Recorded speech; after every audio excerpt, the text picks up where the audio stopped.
Muy buenas noches, queridos hermanos. Dios les bendiga. Les hablamos una vez más para saludarles en este tiempo de Semana Santa, este tiempo que hoy miércoles es justamente el centro de la semana y hemos estado considerando todo lo que Jesús hace el día lunes, el día martes, el miércoles y jueves.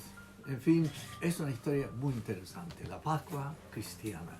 Ya hemos estado considerando la importancia de lo que Jesús hace el lunes y lo que hace el martes. Permítame, por favor, decirle así rápidamente, antes de entrar en Apocalipsis, que el día lunes Jesucristo lo que realiza es, llegando él a la ciudad, él encuentra una higuera. Él quiere comer y no hay frutas. Y la Biblia nos cuenta que entonces Jesús se vuelve hacia la higuera y le dice: nunca más nadie comerá fruto de ti. Y la higuera entonces recibe esta maldición y se seca casi al instante, según la Biblia. Los apóstoles quedan asombrados. ¿Cómo es posible que una higuera, que es un árbol que tiene cierto simbolismo también para los judíos, pueda ser maldecido y secado en un instante? La segunda cosa que Jesús hace el día lunes es ir al templo y limpiarlo. Es la segunda vez que Jesús limpia el templo. Ya Jesús limpia el templo y luego de limpiarlo volca las mesas de los cambistas. Era increíble lo que pasaba aquí en el templo. Los animales los vendían dos veces, es decir, a la entrada venía el animal y luego del sacrificio lo volvían a vender por la puerta trasera del templo. Dos veces, ladrones. Jesús los trata de ladrones y les dice: ustedes han convertido la casa de mi padre en una cueva de ladrones. La tercera cosa que Jesús hace el día lunes es sanar ciegos y cojos. Y los niños que están ahí mirando alaban a Jesús. Le alaban, le dicen: Hosana, bendito sea el Señor. El día martes, el día de ayer, las cosas cambian. Jesucristo dedica mucho tiempo a hablar de parábolas. Una parábola de los dos hijos, uno que dice voy y no va, otro que dice no voy y va. Historias como esas suceden el día martes. Pero también el día martes es sumamente importante. ¿Por qué razón es importante el martes? El día de ayer, porque Jesús empieza a hablar de la tribulación. Habla de los primeros 3 años y medio de la tribulación. ¿Ya? Y en Mateo 24, del 1 al 14, Jesucristo está hablando de lo que vendrá. Peste, terremotos, hambre, guerras, en fin. Jesús habla de la primera parte, de los 3 años y medio. Pero luego Jesús continúa hablando en Mateo 24 otra vez del día del 15 al 31. Y ahí habla de los otros 3 años y medio, o sea, el final de la tribulación. Y ahí encontramos a Jesús viniendo en gloria, a Jesús viniendo a establecer su reino, a establecer su poderío, a limpiar, a exterminar todos los enemigos de Él. Eso es el día de ayer. Hoy, miércoles, según lo que sabemos, Jesús guarda silencio. Jesús no hace absolutamente nada. En nuestra Biblia no hay una acción de Jesús el miércoles.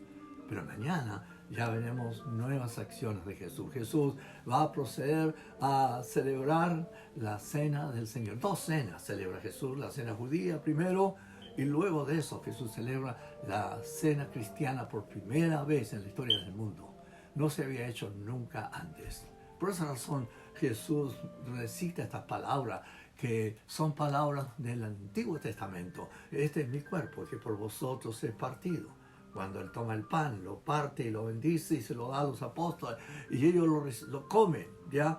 Pero antes de comerlo, Jesús les dice: este es mi cuerpo, que por vosotros es partido. Es decir, Jesús va a ser sacrificado, va a padecer lo indecible. Él dice partido. Luego de eso, Jesús va a tomar de la copa y va a decir: esta es la copa del nuevo pacto, hecho en mi sangre, que es derramada por todos vosotros.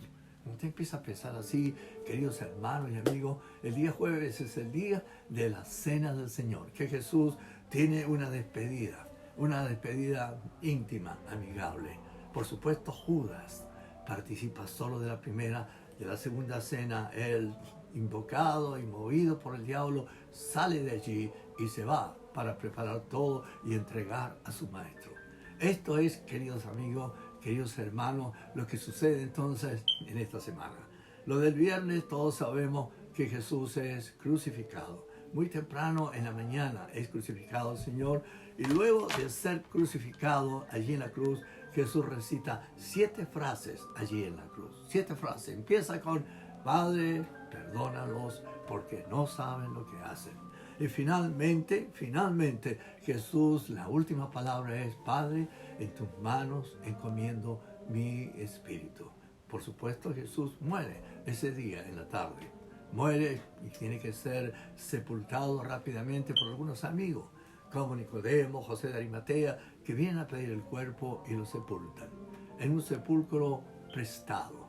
¿Ya? Y Jesús va a estar allí parte del viernes, todo el sábado, parte del domingo, para resucitar el domingo glorioso en victoria. Queridos hermanos, queridas hermanas, esta es una síntesis muy apretada de lo que sucede esta semana. De todas maneras, yo sé que vuestros pastores estarán instruyéndoles también al respecto, ¿ya? Así que ahora voy a volver así rápidamente a la iglesia de Apocalipsis que me toca hoy día. Yo sé que ustedes tal vez estarían interesados más en la semana pascual que en Apocalipsis, pero qué interesante es que la iglesia que nos toca esta noche es la iglesia de Esmirna. Y Esmirna significa mirra. Y mirra es un elemento que se usaba como perfume, como elemento de purificación, pero también tenía que ver con la muerte. Lo usaban para embalsamar los cadáveres. De tal manera que la mirra tiene que ver con dolores y con muerte también. Ahora, en esta noche, yo quería contarles a ustedes que la iglesia de Esmirna es una iglesia que también recibe el mensaje, el ángel de la iglesia. Es decir, el sobrevedor, el pastor de ese lugar de Esmirna, es el que tiene que recibir el mensaje que Dios está dando a esta iglesia. Por supuesto, es una iglesia que tiene ciertas dificultades. Es un tiempo interesante. La Biblia nos habla que la iglesia de Esmirna empieza el año 100 y va a terminar el año 314. De nuestro calendario, hablando en cronología, es decir, habrá un periodo de más de 200 años de sufrimientos, además de lo que ya la iglesia está sufriendo en el primer periodo de la iglesia de Éfeso. Así que, queridos hermanos, cuando estamos pensando en esto esta noche, hablemos un poquito de esta iglesia. Esta iglesia es una iglesia pobre. Hablando en términos económicos, es una iglesia que sufre.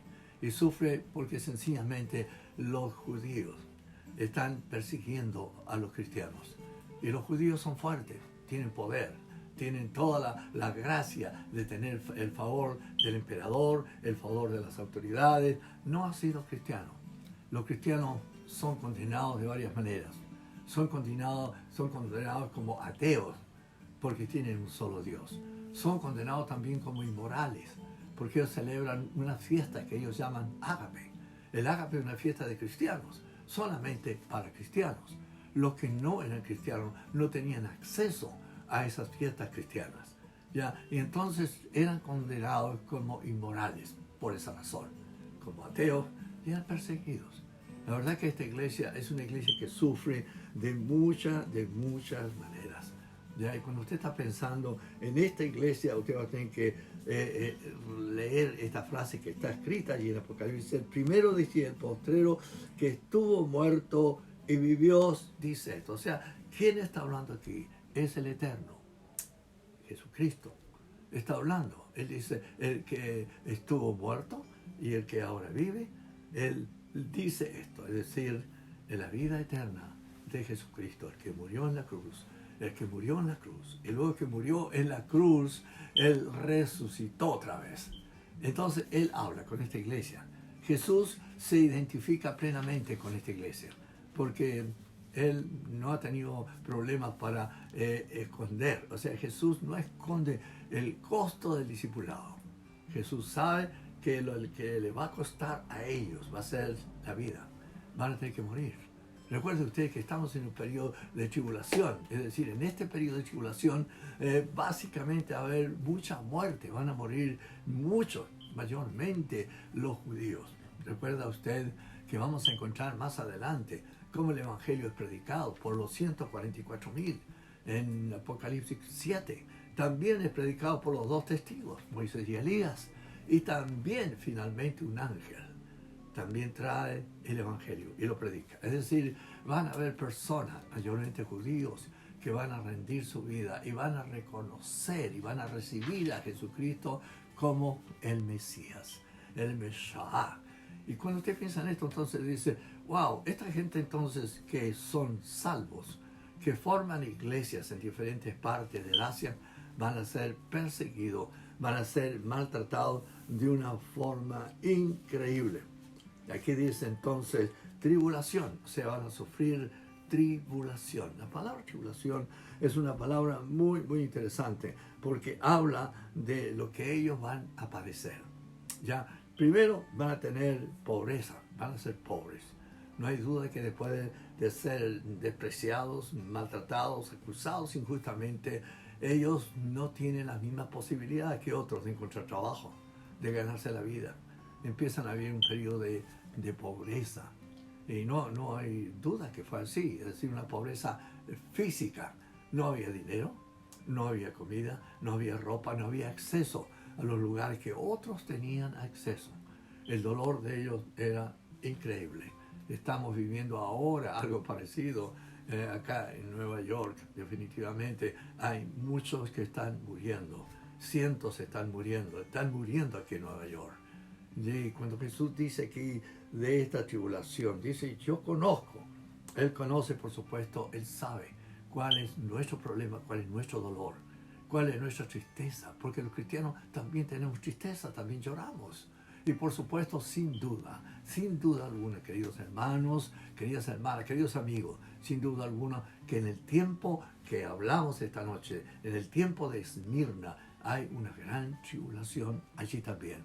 Ya, el dolor es terrible. Es un tiempo terrible, terrible, terrible. Porque es un tiempo, queridos amigos, en que Satanás se levanta contra la iglesia. Toma a Policarpo. Policarpo es un líder de la iglesia. Y el emperador le ofrece que si maldice a Cristo, si niega a Cristo, si escupe la cruz de Cristo, el emperador le va a perdonar la vida. Pero Policarpo, que es un discípulo de Juan, un amigo íntimo de Juan, el apóstol, dice, no, yo he servido al Señor por años, mi vida es del Señor. Y Él nunca me ha fallado, nunca me ha dejado, nunca me ha abandonado. Él ha estado siempre conmigo. Él me dijo, no te dejaré, no te desampararé, Policarpo. Y cuando llegó el momento de morir, Policarpo fue quemado vivo, pero no negó su fe. Y es interesante entonces que en medio de este tiempo aparecen ciertos dioses por ahí, Baco, el dios del vino, aparecen otros dioses. Pero lo interesante es que todo eso que aparece es malo, excepto la predicación del glorioso evangelio de Jesucristo. Tribulación para la iglesia, dolores para la iglesia. Y luego dice que más adelante la blasfemia de los que se dicen ser judíos y no lo son, blasfemia. Por supuesto, la blasfemia es una intriga, es un rechazo, es un desprecio de lo que vale, es decir, de Jesús, de Dios, del Espíritu Santo.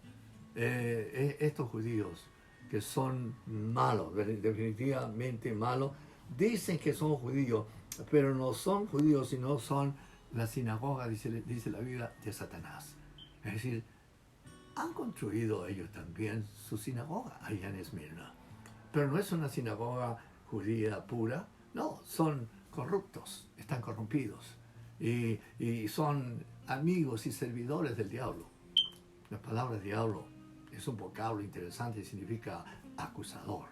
Es decir, el diablo está ahí obrando a través de ellos para acusar a los cristianos, para perseguir a los cristianos, para maltratar la vida de los pobres cristianos allí en Esmirna. La vida para ellos no fue fácil realmente. Sinagoga de Satanás. Y luego dice, mire lo que dice, no temas en nada lo que vas a padecer. Qué interesante es eso. Aquí en Nueva York hay mucho miedo, ¿ya?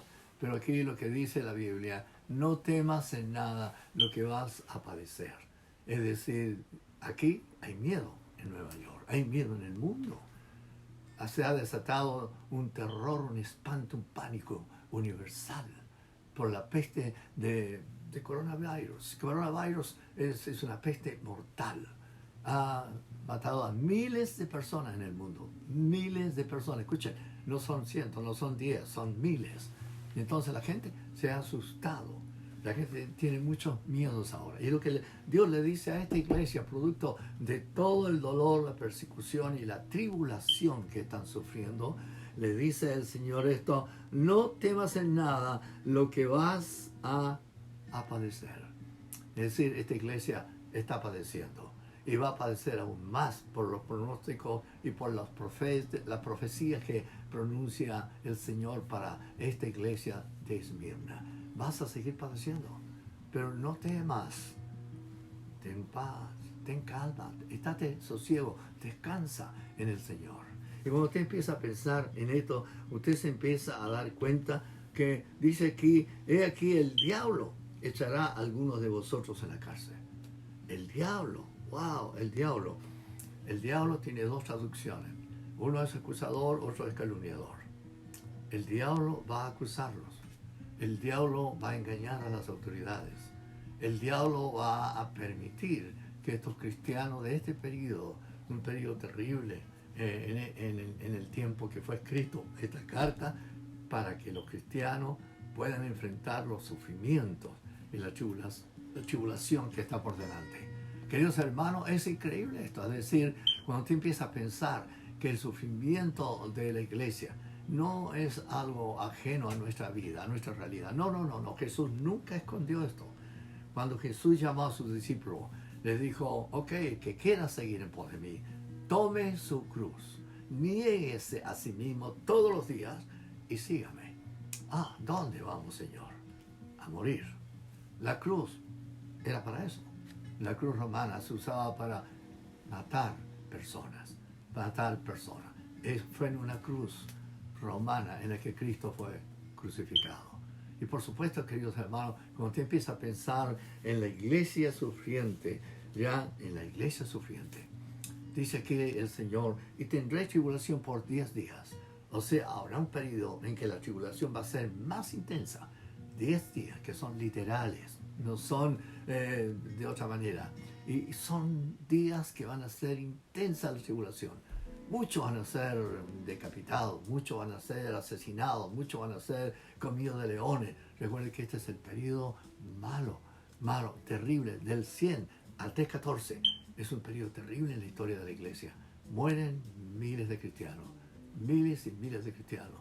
Si usted tiene la oportunidad de viajar a Roma y visitar el Coliseum romano, usted va a encontrar allí símbolos, indicaciones de que aquí murieron miles de cristianos. Ahí murieron de muchas maneras, de la forma más increíble, comidos de leones, estirados vivos, producían batallas en que los cristianos no tenían un arma, y los otros venían, los gladiadores, con armas y los mataban.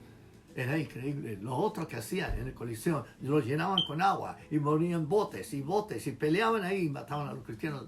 Habían formas y formas en que el diablo, el acusador, el calumniador, lograba éxito contra la iglesia.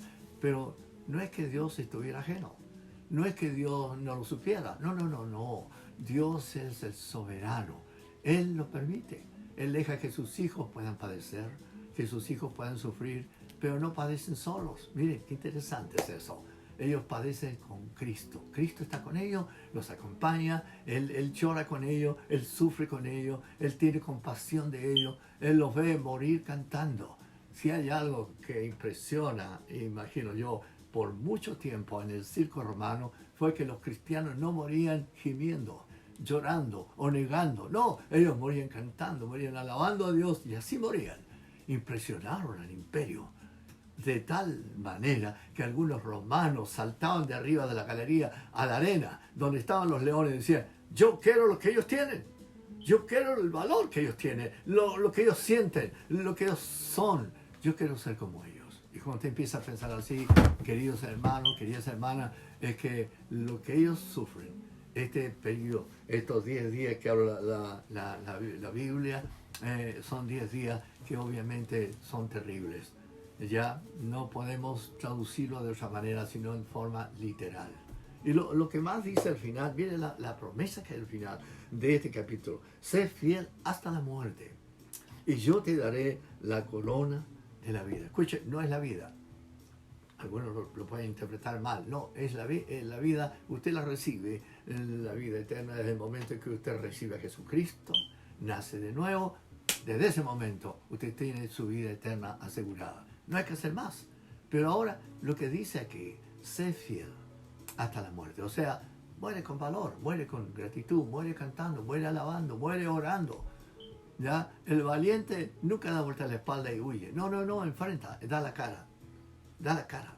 Y es interesante eso, queridos amigos, queridos hermanos en Cristo, que cuando usted empieza a pensar en esta iglesia, la iglesia de Esmirna, es una iglesia que es capaz, muy capaz de sufrir y ser fiel hasta la misma muerte.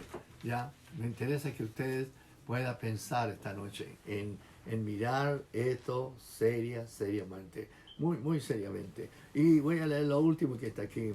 Dice que al que tiene oídos para oír, oiga, ya lo hemos dicho en el día de Éfeso, oídos para oír.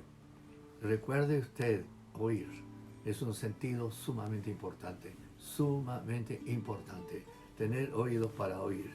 Y cuando usted está pensando en esto, dice aquí, el que tiene oído para oír, ya, lo que el Espíritu dice a la iglesia. Y luego, concluyendo, dice, no sufrirá daño de la muerte segunda. No sufrirá daño de la muerte segunda. ¿Cuál es la muerte segunda? La primera muerte es la muerte física, por supuesto. El alma sale del cuerpo y el cuerpo va a la sepultura y el alma va donde está decidido. Si es cristiano, va al cielo, a la presencia de Cristo. Ahora, cuando usted está pensando en esto, queridos hermanos, amados hermanos míos, ¿la muerte segunda cuál es entonces? La muerte segunda es la muerte de aquellos que no han recibido a Cristo. Y entonces ellos van a tener que sufrir la muerte segunda. La muerte segunda es la muerte eterna, como está escrito en Apocalipsis 20. Es decir, la muerte segunda es la muerte que van a sufrir los incrédulos, los perdidos, los ajenos, los enemigos de Cristo. Ellos van a sufrir la pena mortal eterna que llamamos muerte segunda. Pero usted ni yo vamos a sufrir esa muerte. No, solo vamos a tener una muerte y dos nacimientos. Recuerden eso. 2 nacimientos y una sola muerte. No hay más. Por lo tanto, cuando leemos aquí en la Biblia nosotros, sé fiel hasta la muerte y yo te daré la corona de la vida. La corona es una recompensa. ¿Ya? Y recuerde usted que hay 2 tipos de coronas en la Biblia. Una de esas se llama diadema. Y diadema es la corona para los reyes, para los príncipes. Pero también hay otra que se llama estéfanos. Y estéfanos es la corona que es exclusivamente para los vencedores. O sea, usted es fiel hasta la muerte, usted es un vencedor. Usted enfrenta las tentaciones y triunfa, usted es un vencedor. Usted enfrenta al diablo, Satanás, a Belzebú, a todos los nombres que usted quiera darle. Y usted vence, triunfa, usted es un vencedor. Y va a recibir esa corona que la Biblia llama estéfanos. Hermanos queridos, tenemos delante de nosotros una recompensa enorme, una recompensa bellísima. Tendremos vida eterna, ya no habrá muerte segunda, tenemos corona y seremos recibidos en gloria, como dijo Jesús. Mi Padre les dirá, ven, buen siervo y fiel, sobre pocos fuiste fiel, sobre muchos te pondré. Entra en el gozo de tu Señor. Hermanos queridos, no estamos lejos de eso. Estamos cerca del momento en que tengamos nosotros que salir de este cuerpo y volar para irnos a estar con Cristo. Ahora, puede suceder algo más. Puede suceder que Cristo venga a buscar su amada iglesia. Y cuando Él venga, ustedes y yo vamos a cantar glorias, aleluya, y vamos a disfrutar. Algunos hermanos están preocupados por si hay comida allá en el cielo o no. Sí hay comida. Recuerde usted, no solo las bodas del Cordero con la iglesia, sino también habrá el banquete de la boda del Cordero, que son las fiestas que habrán en el cielo cuando usted y yo lleguemos allá a la presencia de Cristo. Queridos hermanos, les doy un abrazo. Hemos concluido con la iglesia de Esmirna. Sea usted fiel hasta la muerte, no lo olvide hasta la muerte. Viva hasta donde pueda vivir que sea fiel al Señor y va a recibir la corona de la vida. La vida ya la tiene, pero además va a recibir una corona que es incorruptible de gloria. Queridos hermanos, les deseo una feliz Pascua. Les deseo que los días que vienen pueda usted participar de la cena del Señor el día jueves, que es el día de la cena, y el día viernes participar del sermón de las 7 palabras que estaremos enviando también por este mismo medio. Es decir, hoy miércoles tenemos la palabra del miércoles, pero el jueves habrá también una proyección para ustedes de una cena bien en familia. Solamente los hermanos que estamos acá en la iglesia, solamente un poquito, que somos un poquito los que estamos acá, porque nadie puede salir de su casa. Y luego de eso, queridos hermanos, también el viernes tendremos las 7 palabras con 3 predicadores diferentes. Les abrazo y les deseo felicidades. Sea fiel hasta la muerte y que Dios les bendiga ricamente. Amén. Amén. Pastor, saludos para Brasil, que nos están escribiendo. Queridos hermanos, Dulce Elena de Brasil. Queridos hermanos, les saludo a ustedes, a los hermanos que nos han enviado respuestas desde Cuba, desde México, también desde Chile nos han escrito también de Brasil. Hay algunos países, El Salvador también nos está escribiendo. Queridos amigos y hermanos, muchas gracias por escribirnos. Saludamos a los hermanos de Brasil, especialmente Dulce Elena. Dulce Elena, ya a ellos también les saludamos, ya, y que Dios les bendiga a todos estos hermanos en Cristo.